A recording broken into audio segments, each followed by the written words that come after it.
আজকে যদি মায়ের বাড়ির কাছে বাড়ি হতো তাহলে হয়তো আজকে এই রান্নাটা আমার করতে হতো না।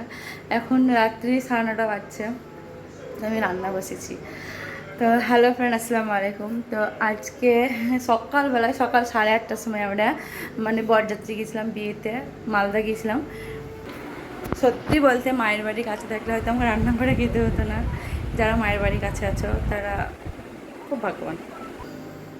রান্না করতে হবে, কারণ বর আছে, আমার ছেলে আছে, আমি আছি, খাবো।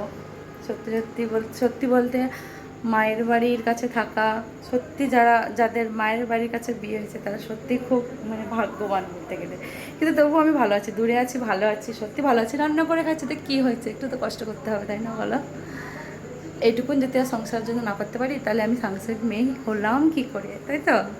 তো যাই হোক, সত্যি এক এক সময় মন খারাপ হয় যে এত রাত্রে এসে আবার আমাকে রান্না করতে হচ্ছে। কাজ যদি মায়ের বাড়ির ওখানে থাকতাম তাহলে হয়তো রান্নাটা মা করতে দিত না।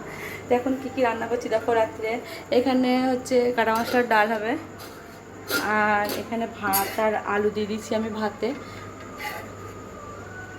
এই আলু সেদ্ধ ডাল ভাত রাত্রে, এটাই বেস্ট।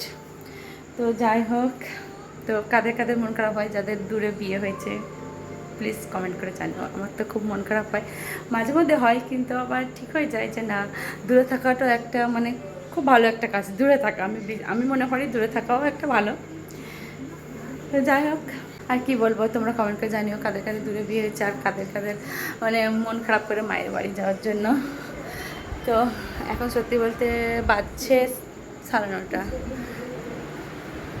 মন খারাপ তো করে, কী করবো বলো। Tata, by.